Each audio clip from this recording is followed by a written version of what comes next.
¿Qué tal?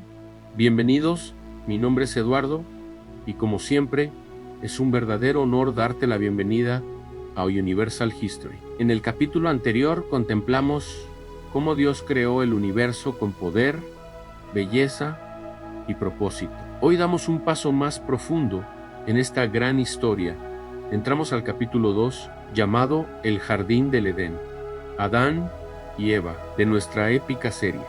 La Biblia en 100 capítulos, el escenario donde la humanidad abrió los ojos por primera vez y donde comenzó el máximo drama espiritual de todos los tiempos. Antes de comenzar, te invito a comentar, dar like y suscribirte para no perderte ninguno de los capítulos de esta serie. Tu apoyo nos ayuda a seguir compartiendo este recorrido por la historia más importante jamás contada. Prepárate para adentrarte en un relato que habla de identidad, libertad, tentación y destino. Un capítulo que sigue resonando en cada uno de nosotros hasta el día de hoy. Empecemos.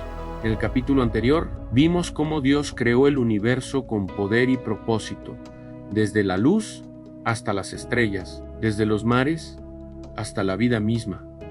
Todo fue declarado bueno, y al final de la creación, Dios formó al ser humano a su imagen y semejanza, dándole dignidad, identidad y un lugar especial en su obra. Hoy continuamos esa historia, adentrándonos en el lugar donde todo comenzó para la humanidad, el Jardín del Edén. Dios, el creador del universo, formó un lugar único en la tierra, un jardín lleno de vida, belleza y armonía. La Biblia lo llama Edén, un espacio donde cada detalle reflejaba la perfección divina.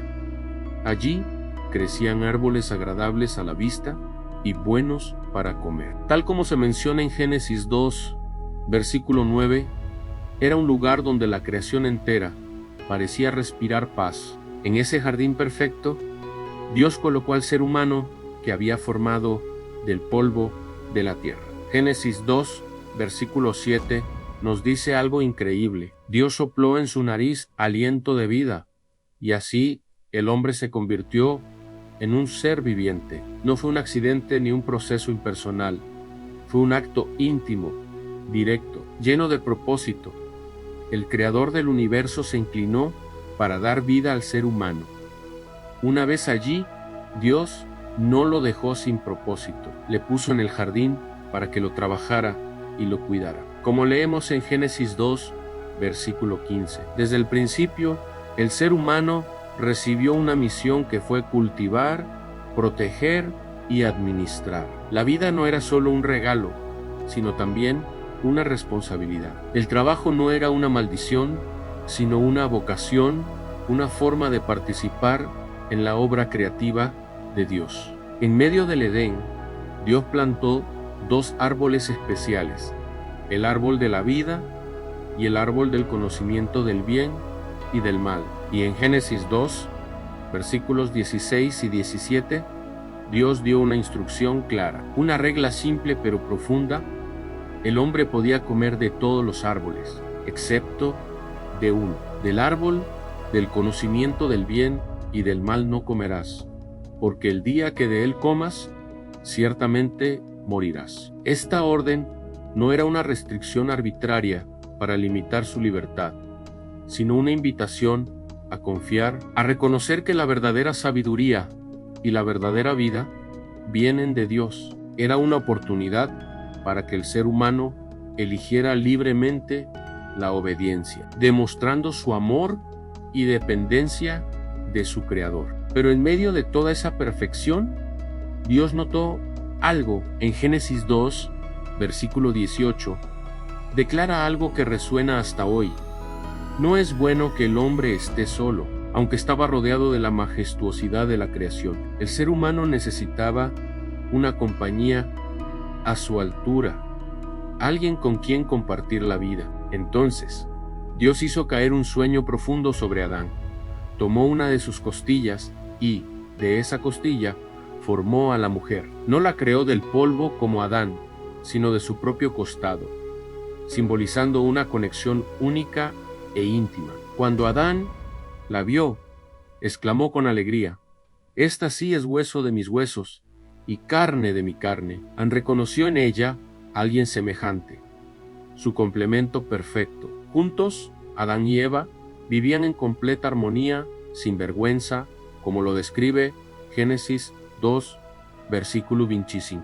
Y estaban ambos desnudos, Adán y su mujer, y no se avergonzaban. Su relación era pura, transparente, sin nada que ocultar. Sin embargo, en ese mismo jardín había una criatura astuta, la serpiente. En Génesis 3, versículo 1, se nos dice que era más astuta que todos los animales del campo que Dios había hecho. Con palabras sutiles y engañosas, se acercó a Eva y sembró la primera semilla de duda en su corazón. Le preguntó: ¿con qué Dios os ha dicho, no comáis de todo árbol del huerto? Era una pregunta retorcida, una exageración que buscaba poner en tela de juicio la bondad de Dios. Eva respondió correctamente, repitiendo la orden, pero la serpiente insistió, contradiciendo directamente la palabra de Dios: no moriréis, sino que sabe Dios que el día que comáis de él, serán abiertos vuestros ojos, y seréis como Dios, sabiendo el bien y el mal. La tentación no fue solo comer un fruto, fue la promesa de ser como Dios, de definir el bien y el mal por sí mismos. Eva miró el fruto prohibido. Génesis 3, versículo 6, describe cómo lo observó. Era atractivo a los ojos, deseable para alcanzar la sabiduría, aparentemente inofensivo.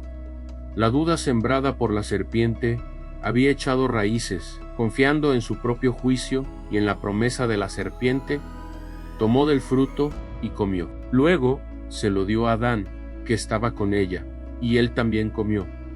No hubo debate, no hubo resistencia. Simplemente comió. En ese instante, sus ojos fueron abiertos, pero no para ver más, como les habían prometido, sino para darse cuenta de su desnudez, de su vulnerabilidad. La inocencia se había hecho añicos, y la vergüenza, un sentimiento hasta entonces desconocido, entró en la historia humana. La conexión perfecta que tenían con Dios, y entre ellos se había fracturado. Intentaron cubrirse con hojas de higuera. Cuando oyeron la voz de Dios caminando por el jardín, hicieron lo que nunca antes habían hecho: se escondieron de él. El pecado siempre nos lleva a escondernos, pero Dios los llamó. La pregunta que resuena a través de los siglos, registrada en Génesis 3, versículo 9, no era geográfica. ¿Dónde estás? Dios sabía perfectamente dónde estaban físicamente. Era una pregunta espiritual, una pregunta del corazón. Dios buscaba su confesión, su arrepentimiento. Adán respondió con temor, culpando a la mujer que Dios le había dado. La mujer, a su vez, culpó a la serpiente. La armonía se había convertido en acusación, la confianza se había roto. Entonces, Dios confrontó a cada uno y anunció las consecuencias de su desobediencia. En Génesis 3, versículos 14 al 19, leemos el juicio. La serpiente sería maldita por encima de todos los animales. La mujer enfrentaría dolor en el parto y conflicto en su relación con el hombre. El hombre tendría que trabajar la tierra con sudor y esfuerzo para poder comer, y la tierra misma se volvería hostil, y para ambos la consecuencia final sería la muerte física. Polvo eres, y al polvo volverás. La separación de Dios, la muerte espiritual que experimentaron en el momento de pecar, ahora tendría una manifestación física, pero incluso en medio de ese juicio sombrío, brilla un rayo de esperanza, un acto de misericordia inesperado. En Génesis 3, versículo 21, leemos que Dios hizo túnicas de piel para Adán y su mujer, y los vistió. Su intento de cubrirse con hojas era insuficiente. Dios mismo proveyó una cubierta, y para hacerlo fue necesario el sacrificio de un animal. Fue el primer derramamiento de sangre para cubrir el pecado. No los dejó desnudos, no los dejó desprotegidos. Aún en la caída, Dios actuó con compasión y proveyó una solución, aunque fuera temporal. Finalmente, en Génesis 3, versículos 22 al 24. Dios los expulsó del jardín del Edén. La razón era para que no extendieran su mano y tomaran también del árbol de la vida y comieran y vivieran para siempre en su estado de pecado y separación. Colocó querubines y una espada encendida para guardar el camino al árbol de la vida. El paraíso quedó atrás. El acceso directo a la presencia de Dios se había cerrado. Pero la historia de Dios con la humanidad apenas comenzaba. Este capítulo nos revela el origen de la libertad, la tentación, la caída y la gracia. Nos recuerda que fuimos creados para vivir en comunión con Dios, pero también que nuestras decisiones tienen consecuencias profundas. Y aún así, desde el principio, desde el momento mismo de la caída, Dios mostró un amor que no abandona, un amor que cubre, un amor que ya empezaba a susurrar una promesa sinónimo de restauración. Y ahora que hemos visto la caída del ser humano, la historia continúa. El pecado no se quedó en el Edén. Salió con Adán y Eva y comenzó a extenderse. En el próximo capítulo presenciaremos el primer conflicto entre hermanos, la historia de Caín y Abel, un relato que revela cómo el pecado no solo afectó la relación con Dios, sino que comenzó a manifestarse en la familia, en el corazón humano y en la relación entre hermanos, con consecuencias trágicas. No te pierdas el siguiente capítulo. La historia apenas comienza. Si esta narrativa te ayudó a aprender, reflexionar o ver la Biblia con nuevos ojos, te invito a comentar, dar like y suscribirte a Universal History. Tu apoyo nos ayuda a seguir compartiendo esta serie llamada La Biblia en 100 capítulos y así poder llegar a más personas. Gracias por acompañarnos. Nos vemos en el capítulo 3, Caín y Abel. Hasta pronto.